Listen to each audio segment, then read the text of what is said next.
Hi everyone, Neil Wilcoxon here. Right now we're going to be talking about the Nexus 5, which is my new phone of choice.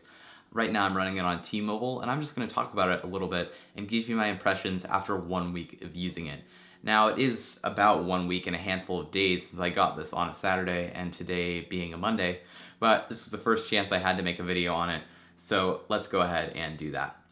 So the first thing I'd like to point out is how thin this is. I'm getting used to it now, but when I first got it, I was shocked, and I really thought this thing was going to fly out of my hands and I was going to break it or something like that. There's also just such a large screen on the front. I mean, it runs pretty much all the way to the edges with a very minor bezel.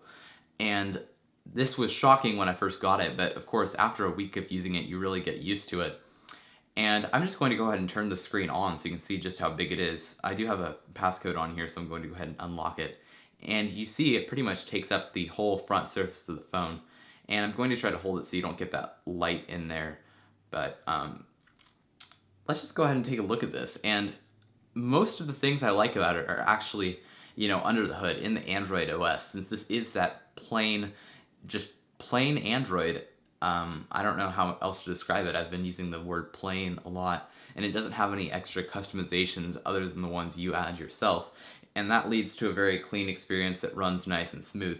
One of the features that they did start including in recent versions of Android that you could have done with, carrier customizations like that, but this time it's just built right in, is if you take the two fingers and scroll down from the top, you get not your notifications, but your quick settings, so airplane mode, Bluetooth, Wi-Fi, stuff like that, and you can just access those right here in that menu. So it's really cool. You also have this button to toggle between, so if you're trying to use it with just your thumb, you can still access those right there.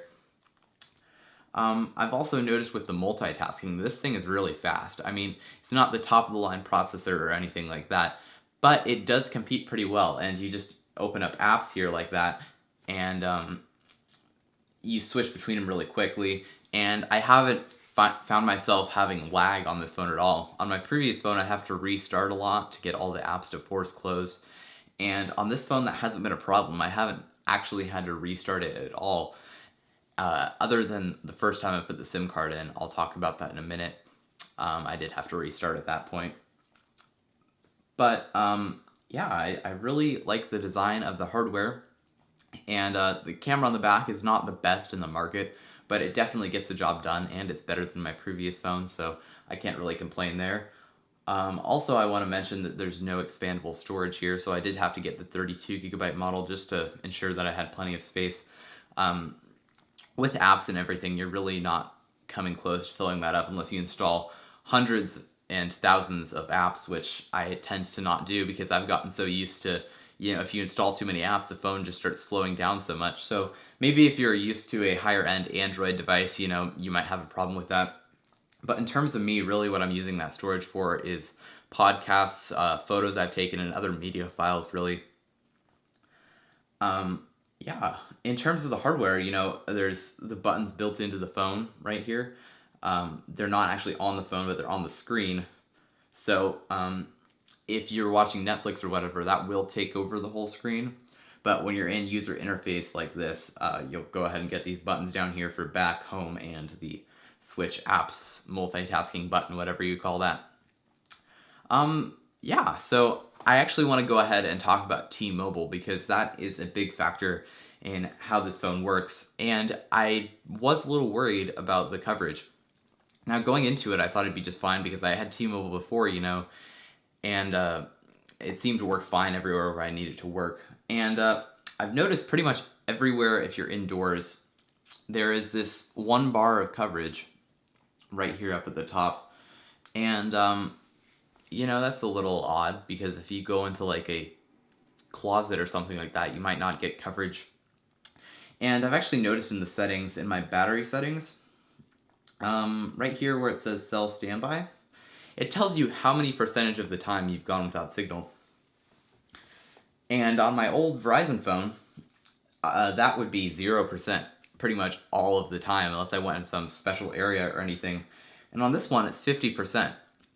Now, I was considering installing an app that would tell me what time of the day I was out of service, because maybe, there's a particular place I go a lot that doesn't have service. But even though it says that I'm out of service 50% of the time, I haven't really noticed not getting any calls or texts or anything, so I'm not really sure how that works out. Other than that, I mean, the T-Mobile network does operate on that 1900 megahertz frequency, which for some reason I did not realize was 1.9 gigahertz. I just didn't do the math in my head. But even though it is that high frequency that doesn't work too well in buildings, 1 bar is good enough to do everything. And in my area, it's mostly LTE coverage. And if not, you drop down to that HSPA plus, which is still almost as fast as what I was getting on Verizon's LTE. So that's pretty good. Other than that, I'm just happy with how smooth the phone runs, and we'll see how that holds up over time. But now that they've added trim support into the operating system, which means it will clear out that flash memory and reorganize stuff to make it run smoother, I think we won't be having any problems with that, but we'll see over time how things accumulate and how that works out. So with that said, I am very happy with this Nexus 5, and it's working out very well for me. I'm so glad this is the purchase that I made over an iPhone, because while iPhones do keep their resale value, maybe I won't want to resell this because it does just seem to be so good. Anyway, thanks for watching, and I'll see you again soon with another video.